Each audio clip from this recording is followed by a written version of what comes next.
The corner, the corner, the corner.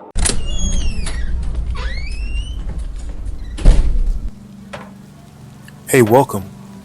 Come on into Cousin Ed's Corner. This podcast is where you'll find real, authentic conversation, organic conversation, unscripted, unfiltered conversation, like you're home with your cousin. It's all about life. It's about finance. It's about spirituality. It's about love and everything in between. I'm your host, Cousin Ed. I'm excited to bring you along on this journey. So sit back and listen in as we dive into a wide range of topics. I have some diverse guests coming on with an array of thoughts and opinions. My goal is to create a space all for us to connect and communicate. It's not really about me. It's about the community as a whole. Let's enjoy it.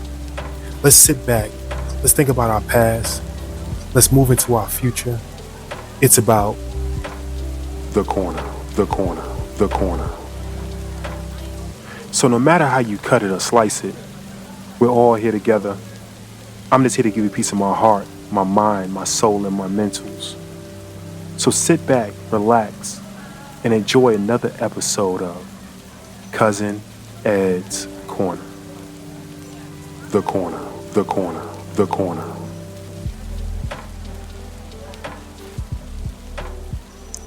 What's going on, fam? What's going on, fam? It's your boy, Cousin Ed. We are back. We're back with another one. And I am honored today. Y'all just don't know. Y'all have heard her before. I have a guest that's just special to the show.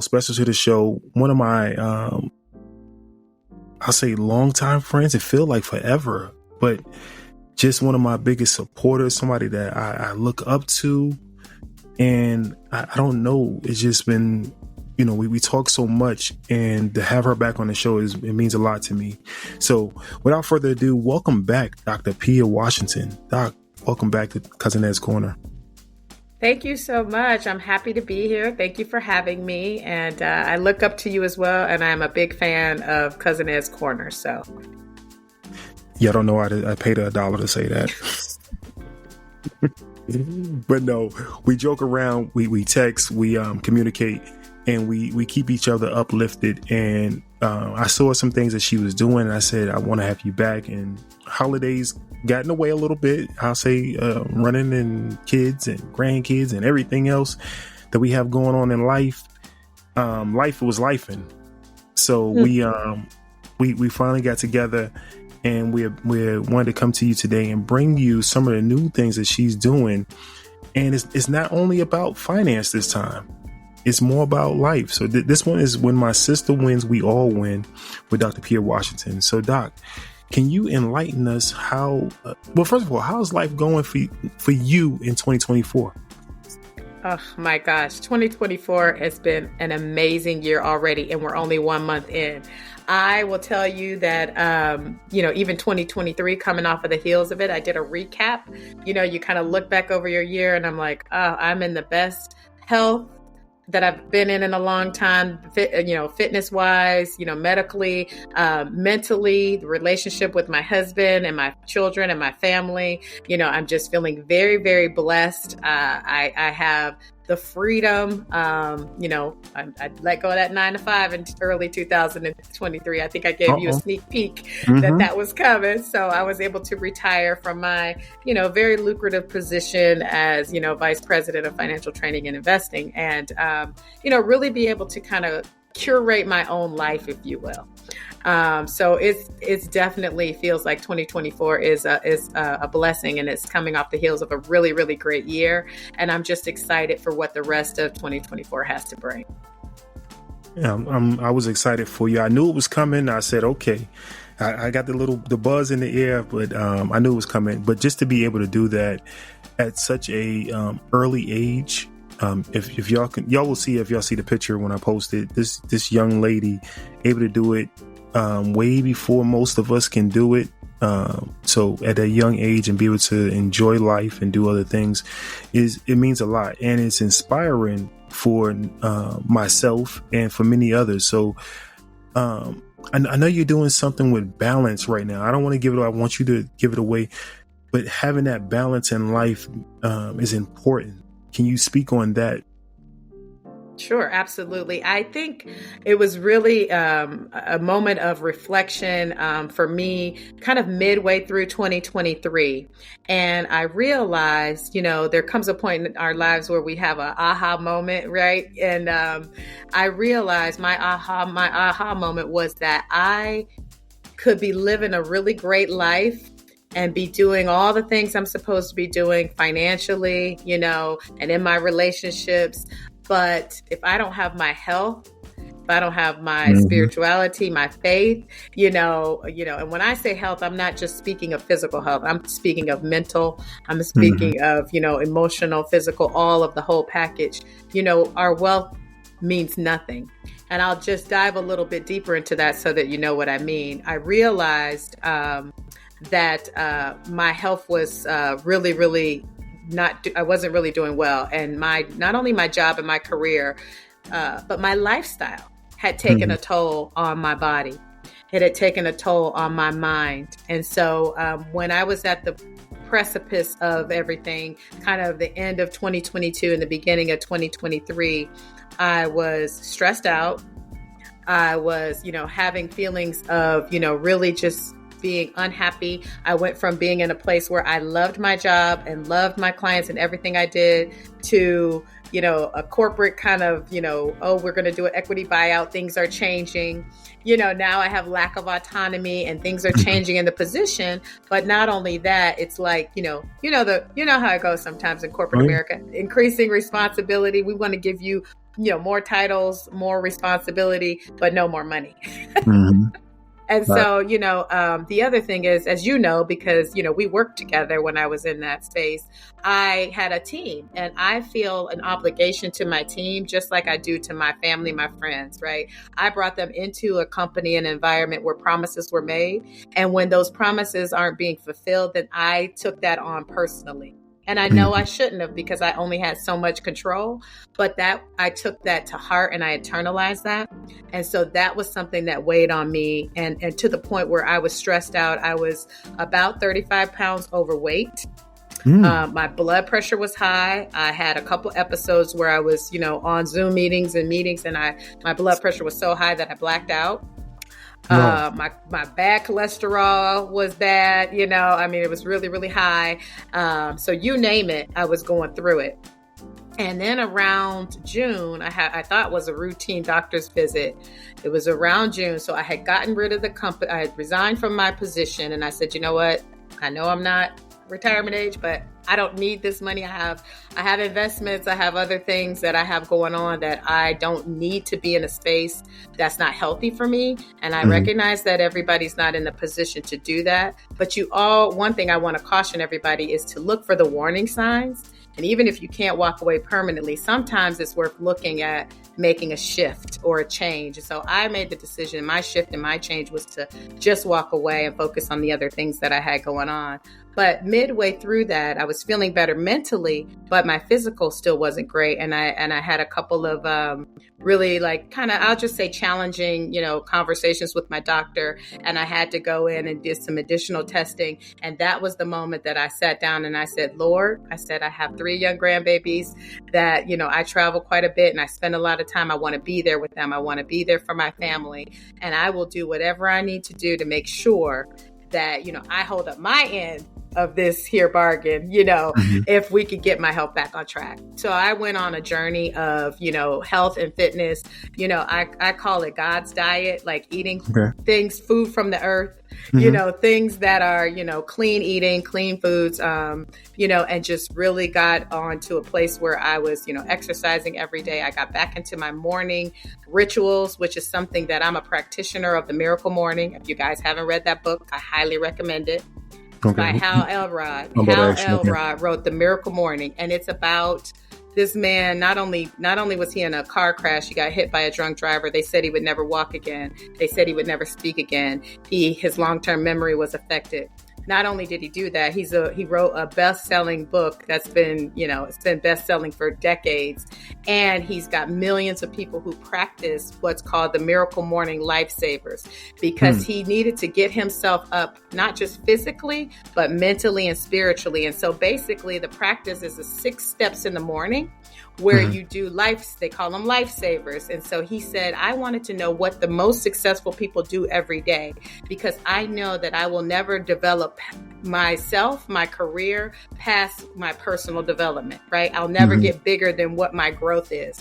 And so he jotted down, and there were 6 things, but he couldn't figure out which was the most important. So he incorporated them all, and he made an acronym. And the very first one, S, is for silence or prayer or meditation. So whatever your beliefs are, you start your day with silence or prayer.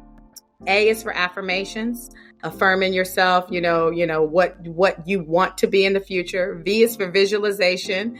E is for exercise, and it doesn't have to be a full hour workout or 30 minutes, but just getting some type of 15 to 20 minutes a day, get the blood flowing to the brain. And then R is for reading, because every successful person, I don't care if you're a CEO, I don't care if you're an actor, right? You're reading some type of nonfiction, at least 15, 20 minutes a day in the morning.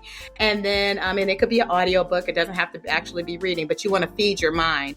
And then the S is for scribing, which is just another word for journaling, but he had to make the acronym work. Okay. So writing down in the journal. And for me, my journaling is, I like to write down my gratitudes, right? So I like to write down what I'm thankful for every day, but it could be anything that you feel good about. And so I bring that up because that is a really big part of the mental aspect of the journey for me. And and because I live by this, I started to help other people. We would do like a 30-day miracle morning. I'm finishing up one for the beginning of this year with a team that I've been working with. And we've done 30 days of miracle mornings. And so I've been instructing them and guiding them, and they've read the book, and I've been walking them through the exercises. So that's really been good for the mental. And then, like I said, working on the physical as well. And really just focusing on finances, fitness, family, and faith. That's what I'm that's what I'm all about. Finance, fitness, family, the 4 F's. The 4 F's. Listen, I mean, it's a lot. Let's stay right there for a second about the book you just mentioned. Corporate America, we find all these tools, and one tool that I found was Franklin Covey. And anything you do for 14 days, is a habit. And it sounds like he expanded on that and gave you the habit of life. In that say it again. It's the lifesavers. Savers. So savers, Savers. It's how the lifesavers. He gave you the habit of life. If you just do it over and over, it will become a habit in life. And then being repetitive and being able to constantly do something, you're going to find new ways. You're going to get better and refine your tools. One thing through the course of this show, what I found was the internet has been great to me. I will say, meeting people such as yourself and meeting people just all across the country and finding out new tools. We need those tools, and finding people like yourself that can give you those. You didn't make that up, but you made it up, but being able to share that with the community at large. And you said it's a workbook and everything else, being able to help you with that is excellent. So I applaud you for doing that. I'm going to look into it myself, but we have to find tools. And another thing I picked up from what you just said, knowing when you're not okay, right? We go through the motions and we're making stuff happen, but we don't know when we're not okay. And unfortunately, it came up during your visit. Hopefully throughout this conversation, people can look inside themselves and see if it, see it early without having to go through any kind of medical scares or having a doctor tell you. So one thing I posted some time ago was it's okay to say you're not okay. And we're so strong, I think it goes back to our upbringing and our heritage and our great, imagine what they went through, and they're so strong making it through. we think we have to be that strong. So I appreciate you even mentioning that, because it is shining some light on what I'm thinking about now. So yeah, and I'm a big, I love acronyms too. And I wrote a post on LinkedIn recently, is your job making you sick? Because a lot of us are sedentary, right? Sitting at a desk for, 8, 9, 10 hours a day. I know my husband, he works from home. He's a high level executive for an IT company, and he will literally go into his office at 6:00. He might come out for a few, biology breaks. But for the most part, he's in there till 6 or 7 in the evening. So, 10, 12-hour days of just sitting at a desk. Illnesses, right? And I'm not just talking about like if you go into an office and getting communicable diseases. I'm talking about, other things like, carpal tunnel. I don't know if you remember, I had a really bad neck injury. Sitting at my desk and my computer all day exacerbated my neck and my shoulder. Now I'm completely fine. Like I have no more pain. Like I've been at carpal tunnel people have from working at their desk. So a lot of illness and injury. Then the C is for cortisol, or the stress hormone. That's another reason why we hold on to excess weight, because we get stressed by our jobs, and that stress, it like really builds up the cortisol levels in our body. Also lack of sleep, being overworked, all of those things. And that just kind of like, it kind of messes with us in ways that we don't know. Like everybody will talk about, oh yeah, I'm stressed out. But a lot of people don't do anything, about it, right? Like they know that they're stressed out. And then the last one is, K is a key indicator of our mental health. So a lot of times, like you said, especially with mental health, we're not in the habit of saying when we're not okay. And our jobs, it's the number one leading indicator if you have a stressful career that is going to impact your mental health, and so it's one thing to kind of just keep that in check.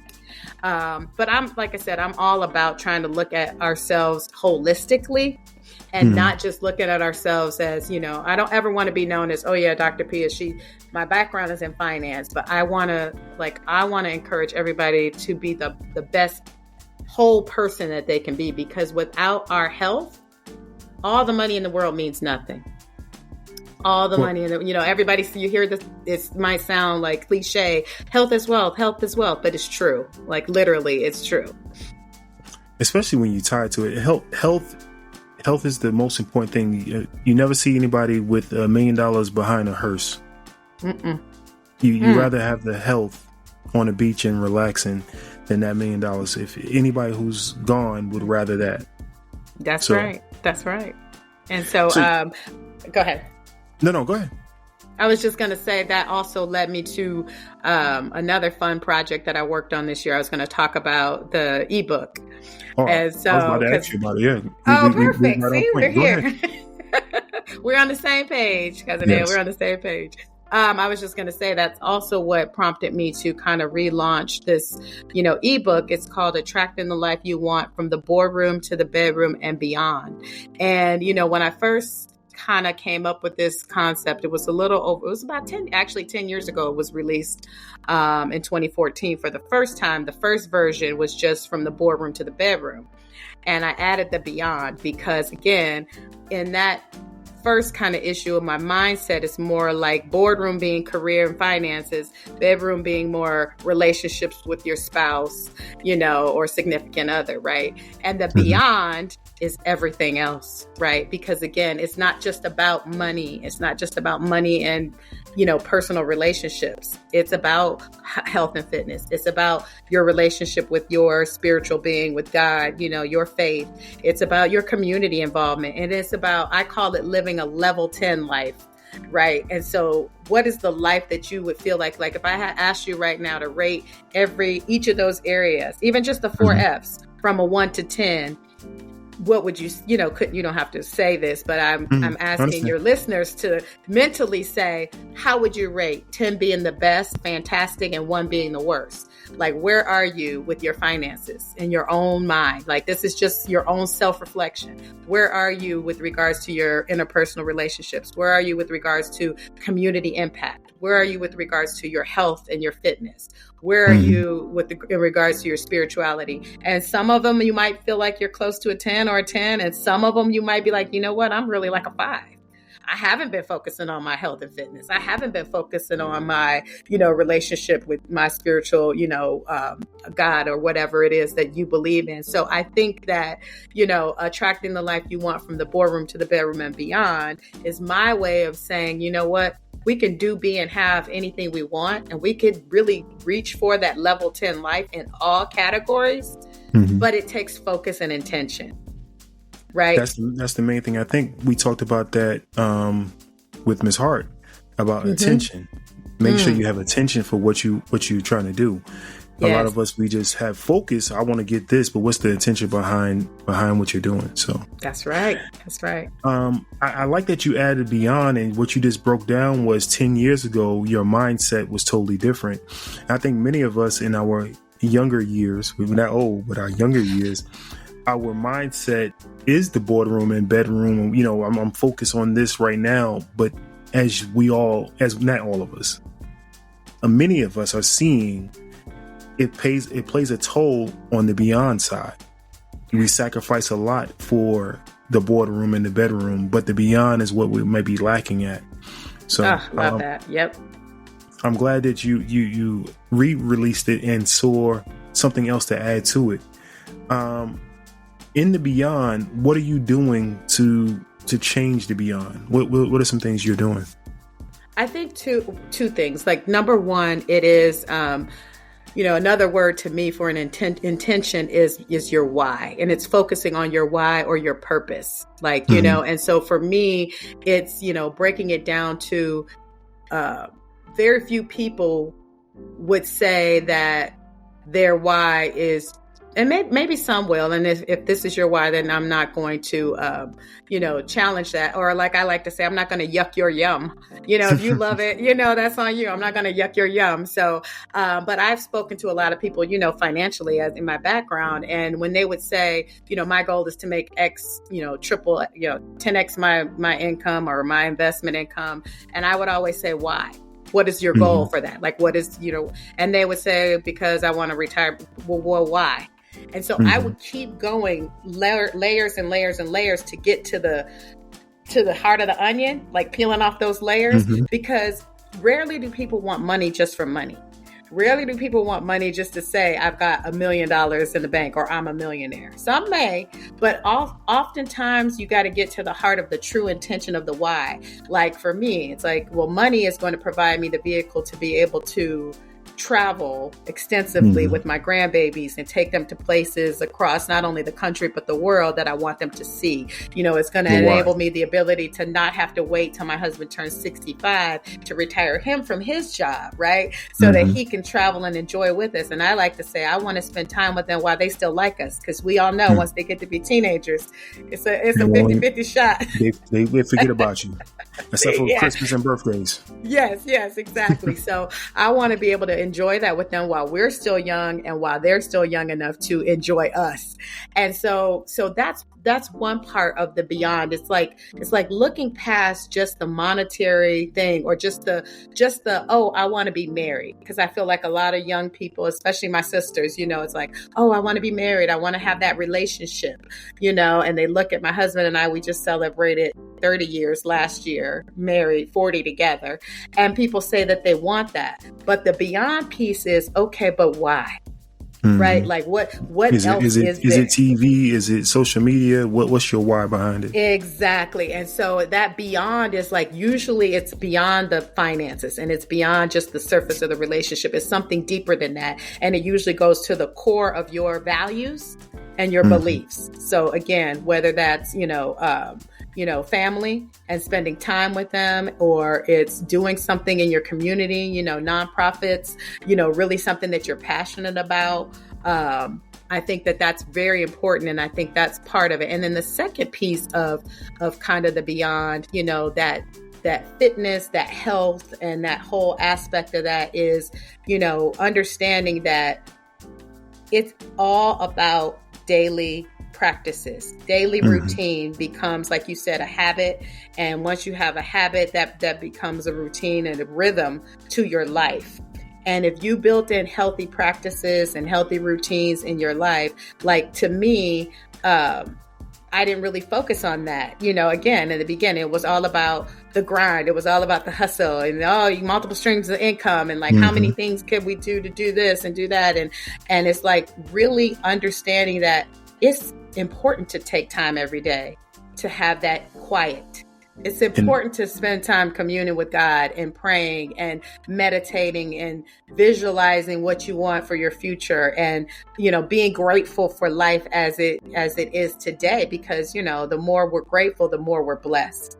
Right. And it's also hard to feel upset or feel sad when you're feeling in a state of gratitude. Right. It's really hard to have those coexist at the same time. Together. Try it. You know, I'm very grateful for my family. The more you start talking about all the things you're grateful for, I'm grateful I woke up this morning. I'm grateful I have my health. I'm grateful for you. I'm grateful for this podcast. I'm grateful you have this, you know, this medium to communicate. It's hard for me to be sad when I'm expressing everything that I'm grateful for. So, well, I think with media nowadays, it's changing. And like I said, I give you applause again to have people like yourself to actually bring it back to the forefront. I remember, and you remember your grandmothers and everybody praying. We didn't understand what they in there doing for so long, right? They got through so much. That's how they did it. With that routine, you know, reading the Bible, knowing the Bible back and front. And you like, that's too much. But it really takes you to be grounded and be grateful for all the things you have to go through. And it may not seem like a lot that we're going through. We're not in the fields, right? We're not dealing with anybody going to war right now. The things they went through was a lot, and we think what we're going through is a lot. But imagine what they went through, and what kept them grounded was that great book, was the family, was cooking, was things it wasn't out, you know, trying to do all of the other things we're trying to do. And that's I believe that's where the separation comes from in our mind, that we're not grounded. And if you get grounded to the foundation, and you said it also is spiritual, but it's also in your house, in your community, things like that. Once you get back to those things, everything, I think this society will be much better. So I agree. And I think it's as a leader of a family, as a Black man yourself. And, you know, I feel like, you know, we gotten away from that as a community. And I feel like, you know, we need to be the examples, you know, not only for our children, but, you know, in the community at large, you know, for those who may not have positive role models in their life. I think it's important to lead by example, not only on the prayer part, but also on the health part. And I'm looking at the date, and I know that February is Heart Health Month. And our community is struggling. It is struggling with the diabetic and the pre-diabetic, the weight, the poor eating habits, the high cholesterol, high blood pressure. My husband just had gotten put on cholesterol and diabetes medicine. I mean, not diabetes, blood pressure and cholesterol medicine. And then he went to the doctor again. They wanted to put him on a different one and add another one to it for the cholesterol. And I was like, no. So I have him on a regimen similar to what I put myself on, because number one, I want him to be here. But as we go into February and like kind of hear like everybody's going to be like, you know, we do pink goes red with my organization, and, you know, everybody will be talking about, you know, heart health. I think it's important this is a good time to put that messaging out about, you know, putting that exercise and diet and just really kind of understanding the health and wellness part, also in the forefront of what we talk about. Because I don't think you need to be a medical practitioner. I don't need to be a doctor to come on here and tell you guys that, you know, eating better is going to help improve your cholesterol and your blood pressure. I say this much, right? I'm a vegan. I met you 4 years ago, maybe 3 or 4 years ago. And I mean, the change in myself over those years, you know, it's been so much. And I was healthy. At least I thought I was healthy before that. So, why not try it? That's why I tell anybody. I said, why not try it? What can go wrong with trying it except for you have to have the discipline? That's right. Most people can't do it because of the discipline behind it. If you're saying you can't try something, I ain't saying you got to change your whole lifestyle and become a vegan. But like you said, clean eating, you can do it 3 days a week. But this changing and understanding that you're better off with clean eating. Just stop with the fast food. Stop with, you don't have to drink every day. It's so much we can do that's cleaner than what they put in front of us. And if you drive in any other neighborhood and see what's around there compared to what's in our neighborhood, it's a reason for that. So it's more programming behind than anything else. So. And it's interesting because I'm doing another study right now, and I'm probably going to do some writing on it. But it's like how our economic status and our wealth does impact our health, sometimes in negative ways. Because to your point is, the people say, oh, the healthier foods aren't in my neighborhood, or, they call them food deserts, right? Where they only have convenience stores and, stuff that's processed and packaged, and they don't have a lot of the healthier options. Or it's, where you have the situation where we are, not, maybe the income is not as high, or you don't have the insurance coverage. There's a lot of things that are tying our economic status to our actual health. And, studies are showing that, it's definitely a correlation. And so how can we help, our community as a whole to really kind of overcome that? And I think you're right. I think it's number one, it's trying something different, because the first time I did a clean eating, it was a challenge for 30 days. I haven't had pork since that first time I did that challenge. And that was in 2016. I haven't had, because I never wanted to add it back. I used to think, oh, a bacon, I'll, when this is over, I can't wait to go back. I never wanted it again. I haven't had beef in 20 years. I mean, so when I say that, to say is that you're right. If you just try it, you never know what you can do. And your body starts to actually crave the healthier, better foods. And I'll tell you, like I told, a friend of mine recently, I was coaching them and we were talking about health, and we were talking about how I lost the weight and all this stuff. And she said, well, I don't like the taste. I said, listen, taste is temporary. That's it. I said, taste is temporary, but the impact of what you put in your body is not. It's long term. The consequences of what we put in our mouth is long term. Taste is temporary. The consequences are long term. I'll say this, because I know, let me say this. Let me do a PSA.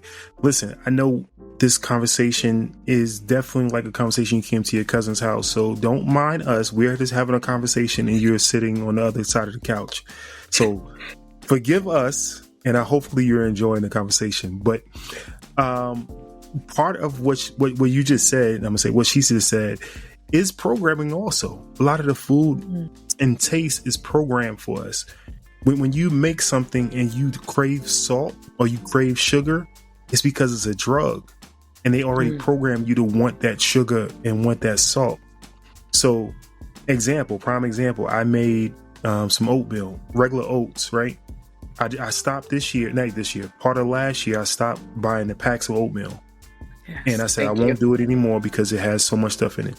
When I make my oatmeal now, I still want the salt and the sugar. So if you look at any packaging you have, look at how much salt and sugar. Those are the two things they put into our foods to make sure that we come back to it, because it's a drug. So just like you see somebody in the corner who's a drug addict and you look at them crazy, that's how the stores look at you, or the food process. I mean, Procter and Gamble and all of them, they know they're feeding you drugs. So, you know what I read? I read that sugar, studies are showing that sugar is as addictive as cocaine. It is. It's as addictive as cocaine. People don't realize it because they don't think it's as dangerous, but actually, in fact, it is dangerous. It's dangerous to our body, and the insulin spikes up and down, and we could go down a whole rabbit hole of that. But I'll share a quick little funny story with you about the sugar addiction, because I had it bad. And I used to be addicted to the miniature, any kind of Reese cups, right? Like Reese cups in general, but the party size bag, like miniature Reese's. And so one time I would be like, oh, I'm giving them up for Lent. I was always giving them up, and my family would just laugh. And so this one particular time, I will never forget, this was one of the most embarrassing moments of my life. I was in my bedroom and I had my gym bag from the gym, and I had a party-sized bag of Reese's. So just picture this in your mind, a party-sized bag of Reese's miniatures in the gym bag. And so I was eating the Reese's out of the gym bag, and I would put all the foil wrappers from the ones I don't eat back in the gym bag, zip it up. Back in the bag. My husband walked into the bedroom, caught me putting my hand. He said, Are you eating Reese's cups out of your gym bag? I mean, it was the most I mean, and I felt like somebody who was doing something bad. Like, because when you got to hide something, you're doing something wrong. And that really was when, like, I'm an addict. Like, if I can't do something in front of my husband or my family, then that must mean I shouldn't be doing it. Right? That's exactly it. And if you can't stop doing something for, let's just say the 14 days. So let's say if you push yourself to 30 days, then you know something is wrong with it. Think about that. If you can't get off of pork, if you can't get off of sugars, sodas, and things like that for 14 days to 30 days, something is wrong with it. And why are they feeding us this? Last point on this, and we'll wrap the show up. I saw, thanks to Instagram and TikTok and every place else I'm at right now, I saw a post where somebody talked about the foods that are in other countries, basically the UK, that US foods are banned. The same brand, it could be ketchup, the same brand of ketchup over there is banned because of the salts and the red dyes and everything else. Why would one country ban it and our country allow it? And you pay for healthcare behind the stuff that it's a circle, a cycle, because they want you unhealthy. They want you unhealthy. It's all connected. Yep, you got it. Listen, we can do this all day long. I really want to go back to what you have going on. Let's go ahead and plug that one more time. How can they reach you? What do you have that they can? I know you're a life coach. Yeah, I see right now on your website, health and wellness also. Please tell the people how they can reach you and what do you have? What services do you have? What service you provide? Sure. On all platforms, TikTok, I'm like you, TikTok, Instagram, you can find me. I'm The Property PhD. That's my handle on Instagram and on TikTok. You can find me on LinkedIn. And then that is also my website, thepropertyphd.com. So you can go to my website. I have kind of cut back on the financial consultations a bit at my retirement age, but I do some freelance. So people who may want some counseling on, financial investing and that type of thing. So I have a calendar on there and a link if you're interested in that type of thing. I also am affiliate partnering with a company who, one of the things that I used to help me, because diet and exercise didn't do it all. I have hormones because, you get to a certain age and I tell you, the hormones start fighting you. And so we have these hormone balancing body drops. You can get information on that on my website, but I'm not here to promote that. What I really want you guys to do is to go on there and find the link to my ebook. So again, it's Attracting the Life You Want from the Boardroom to the Bedroom and Beyond. It's only $3.99, but there's a link on my website. If you feel like you would love to get a copy of that, please do that and share it with your friends and family. I think it'll be a good read, and I think it'll be worth your $3.99 investment. So with that, that's it. Well, please definitely go check out the website. The first, let's say, 3 people that actually reach out to me and have a comment back for Dr. Washington, I will go ahead and sponsor your books. So the first 3 people, I'll sponsor it for you. So just reach out to me and have a comment back. Your comment must be on the website. You got to go to Cousin Ed's Corner, leave a voicemail there, and I'll play it on the show for her. So the first 3 people to do that, I will sponsor your book. Definitely love the conversation, Doc. Always blessings to you and the family. I appreciate you. I got to have you back for a Financial Freedom Friday. I was looking forward to it, but I know you had so much that you wanted to share about life, and it's more important than just the finances. But it's another side of the 4 F's. Repeat the 4 F's again so we all know. Finance, fitness, family, and faith. You know what? We're going to do a series on all 4. I'm calling it out now. We're going to do a series on all 4, and the finance will be the first one. So we're going to do a Financial Freedom Friday on the finance piece of it.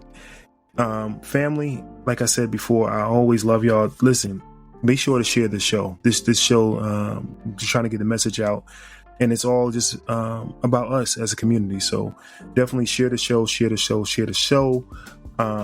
762-333-2032. That's 762-333-2032. Be sure to send a text. And you can find me on any of the social media platforms, Cousin Ed's Corner. Be sure to follow me there and share the profile there as well. So Once again, Doc, love you, and we will chat again soon. Love you back. Thank you so much for having me. Hello, everyone. Dr. Pia Washington here, also known as the Property PhD.